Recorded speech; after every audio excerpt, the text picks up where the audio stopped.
Olá, meus irmãos, a paz do Senhor, amém. Olha só que bênção, aleluia. Meus irmãos, que reflexão legal que eu tenho carregado nesses anos, caminhando com Deus. Irmãos, quando você conhece ao Senhor Jesus, sua vida não tem como ser a mesma. Não tem como, né? Eu não estou falando que você vai ser perfeito, mas ao mesmo tempo nós devemos buscar a perfeição. No Sermão do Monte, o Senhor disse: sede santos, porque o Senhor vosso Deus é santo, porque eu sou santo. O Senhor disse isso. Então a busca pela santidade é algo que deve acontecer nas nossas vidas. Mas é resultado de um encontro glorioso com a presença de Deus. É um resultado da revelação viva da palavra de Deus aqui, dentro de mim. Mas eu tenho refletido muito, sobre alguns anos de caminhada, sobre o nosso comportamento como igreja e as prioridades que nós damos, os meios que nós utilizamos, as estratégias que nós divulgamos para alcançar as vidas. Eu acredito num evangelho que ele acontece de forma simples. Eu acredito no mover de Deus que acontece de forma simples. Eu, lendo a palavra de Deus em Atos dos Apóstolos esses dias, e olhando aquela passagem ali onde Filipe, fugindo de uma perseguição, em um momento de perseguição ali, ele é conduzido pelo Espírito Santo até a carruagem de um eunuco que estava lendo ali o pergaminho do profeta Isaías. E ali o Senhor orienta Filipe a subir naquela carruagem e ali ensinar a palavra de Deus para aquele eunuco. Filipe era um diácono e foi impactado pela presença de Deus, e ali mesmo, naquele lugar, o Senhor se revela ao coração daquele eunuco, e aquele eunuco pede urgentemente para ser batizado ali mesmo. E ali Filipe batiza aquele eunuco. O eunuco, quando sai das águas ali e vai retomar o seu posto, quando ele olha, Filipe já foi transladado para outro lugar, e o eunuco segue o seu caminho. Sabe-se lá onde ele foi parar, mas Deus sabia onde ele iria parar. Nos dias atuais, isso é praticamente impossível de acontecer, não porque Deus não pode. Na verdade, não é impossível. Deus pode fazer, e nós podemos orar, clamar e nos sujeitarmos à vontade de Deus a tal maneira de querermos isso. Mas o nosso sistema religioso não permite isso. Porque eu quero te fazer uma pergunta. Imagina um simples diácono de uma igreja, por exemplo, qualquer. Ele sai de casa um dia comum para trabalhar e o Espírito Santo faz uma reviravolta na vida dele, onde acontece algo semelhante com ele, o que aconteceu com o eunuco, a ponto de ele ter que batizar alguém ali mesmo, naquele lugar. Muitas pessoas não dariam crédito a esse acontecimento, porque estou falando de acontecimentos que eles não estão sujeitos às ordens do sistema. E eu acho que em alguns casos, realmente, temos até o direito de desconfiar de algumas coisas que acontecem por aí mesmo. Mas o que eu quero dizer é o seguinte: nós precisamos estar preparados para ser surpreendidos por Deus. Você precisa estar preparado para ser surpreendido pelo Espírito Santo quando você sair da sua casa. E na sua cabeça, na sua imaginação, os seus planos são: eu vou sair, vou trabalhar, vou voltar para almoçar, eu vou voltar para o serviço de novo. Mas você tem que estar preparado para, no meio de tudo isso, Deus mudar tudo. E você ser instrumento tão poderoso da parte de Deus, que coisas extravagantes, que para muitos não vão fazer nenhum sentido, coisas que são bíblicas, acontecerem nas nossas vidas. É claro que um acontecimento dessa maneira, ele ofenderia o sistema de uma forma absurda. Mas eu quero te fazer uma pergunta. Para nós, como igreja, o que nós realmente precisamos para ser crente de verdade? Eu quero te fazer outra pergunta.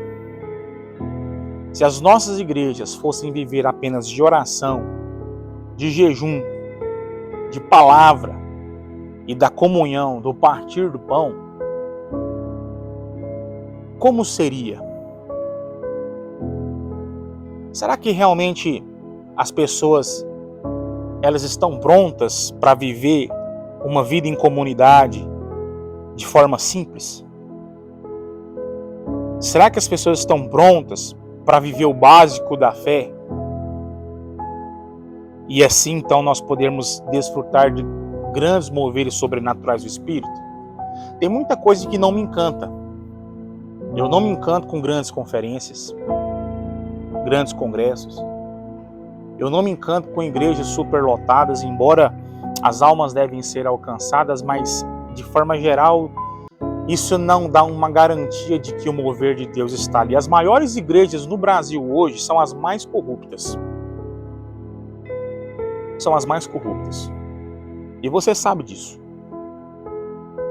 O sistema, à medida que ele cresce, ele tem, uma vez que aquilo não é de fato administrado pelo Espírito Santo, ele tem uma tendência de sucumbir sobre o peso do seu próprio ministério.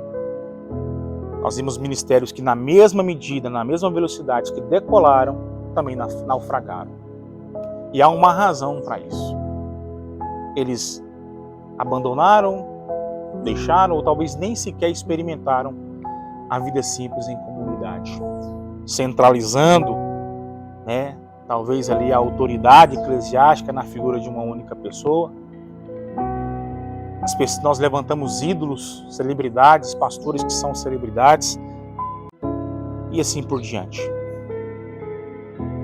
Mas se as nossas igrejas fossem viver disso, de oração, jejum, Bíblia e palavra, e comunhão, partir do pão, nós iríamos ter uma mudança radical. Eu quero te dar um exemplo aqui. A palavra de Deus fala lá na carta de Paulo aos Coríntios, no capítulo 15, que o Senhor ele apareceu a aproximadamente 500 irmãos após a sua ressurreição. 500 pessoas viram Jesus. 500. Você sabe o que é isso? 500. E ele dá uma ordem, e a ordem é a seguinte: fiquem em Jerusalém, até que venha poder do alto. E aí sim vocês serão as minhas testemunhas, tanto em Jerusalém como em Samaria, tanto na Judeia, e assim por diante, até os confins da terra. Até os confins da terra. Em outras palavras, não saia sem antes estar preparado para isso, sem o revestimento do poder de Deus. E ali aqueles irmãos se submeteram a uma vida simples, que consistia em orações, jejum, leitura da palavra e o partir do pão. Não havia celebridades gospel, não havia alta tecnologia, nem sequer para o seu tempo. Não havia redes sociais que ajudassem a divulgar o trabalho daqueles homens, até mesmo porque eles estavam sendo perseguidos naquele lugar. Mas o que me chama a atenção é que, uma vez que foram moldados a uma vida simples, que consistia apenas em oração, jejum, palavra e partir do pão, aonde Jesus já não estava mais ali, em carne e osso, daqueles 500 que viram Jesus ressurreto, apenas 120 estavam presentes no dia de Pentecostes. E isso me traz uma reflexão, ao mesmo tempo que amarga, ela me consola. Porque quando nós decidimos buscar avivamento segundo os ensinos de Jesus, de acordo com a Bíblia, com aquilo que a Bíblia nos orienta, quando nós decidimos buscar o poder do alto, o mover do Espírito Santo, você tem que estar preparadinho. Você que é pastor, você que é líder de alguma coisa, para perder pessoas. Para perder pessoas. Pessoas se reuniam para orar e meditar na palavra de jejuar. Hoje, se você vai em qualquer igreja, as reuniões menos frequentadas são 2 tipos de reunião. Quais? As reuniões de oração e as reuniões de estudo bíblico. São as reuniões menos frequentadas e, creio eu, serem as mais importantes. Então, nós percebemos, quando nós olhamos para as nossas igrejas hoje, não estou falando todas, porque eu sei que Deus tem feito algumas coisas por aí, nós percebemos uma visão completamente errada do que é o mover de Deus, do que é um avivamento. E a carência desse mover de Deus se revela como? Pessoas muito frágeis que se ofendem por qualquer coisa, a disputa e a briga por posições eclesiásticas dentro da igreja, a falta de unidade, a falta de respeito tanto dos liderados para com seus líderes e dos seus líderes para com seus liderados, que se manifesta através de comportamentos abusivos de autoridade, a falta de temor, um desejo insaciável de pegar a glória de Deus e tomar para si, a autoglorificação do homem. Se esquecem que lá em Efésios a palavra de Deus nos ensina que tudo que Deus fez por nós é para o louvor da sua graça, é para o louvor da sua glória. Não há méritos humanos nisso, ainda que você busque, você não é nada, eu não sou nada. Então, quando nós realmente decidimos viver a vida simples da igreja, nós temos que estar preparados para perder. Mas a parte que nos consola é a seguinte: quando eles começam com 500 pessoas que testemunharam o Cristo ressurreto e se submetem a uma vida de igreja, comunidade, de forma simples, sem macacada, tirando todo tipo de parafernália que as pessoas utilizam hoje, essas pessoas começam a diminuir em número. E quando chega o dia de Pentecostes, 380 pessoas não estavam presentes. Haviam apenas 120. Uma vez que a igreja se comprometia a fazer aquilo que o Senhor mandou, exatamente, ela vai perder muita gente. Vai perder muita gente. O simples. A vida singela. E aí eu quero te falar outra coisa. Se você olhar a igreja nesse sentido, muitos vão julgar e vão falar: a igreja está em pecado, o pastor está em pecado, o povo está diminuindo. Mas se esquecem que esse comportamento que reduziu de 500 para 120, lá na frente resultou na conversão de 3.000 almas para Cristo. Aleluia, cara, que bênção. Olha só que forte isso. Poder de Deus. Quero encerrar dizendo: está disposto a viver o simplesinho? Aplicar mais tempo, sabe? Vamos deixar de gastar energia em coisa que não vai virar nada, porque lá na eternidade, meu amigo, é lá que nós vamos ver realmente quem nós somos aqui.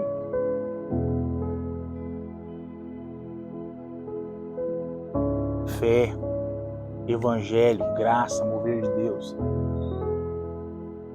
Mas nós queremos, os holofortes, os aplausos. Tem gente que acha que ministério é mordomia. Cara, não entra na minha cabeça. Tem gente que acha que ministério é mordomia. Meu irmão, foi Jesus que lavou os pés dos discípulos. Jesus disse, falando dele mesmo: o Filho do Homem não veio para ser servido, ele veio para servir.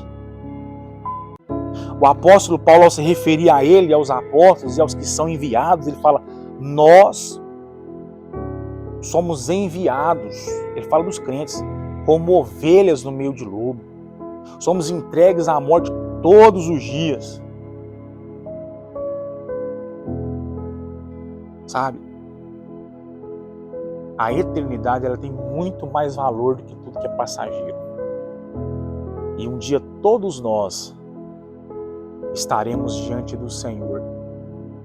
1 Pedro 1,24, se não me engano, diz: porque toda a carne é semelhante à erva do campo, e toda a sua glória é semelhante à flor da erva. O dia que a erva seca, cai a sua flor. E o dia que o ministro de Deus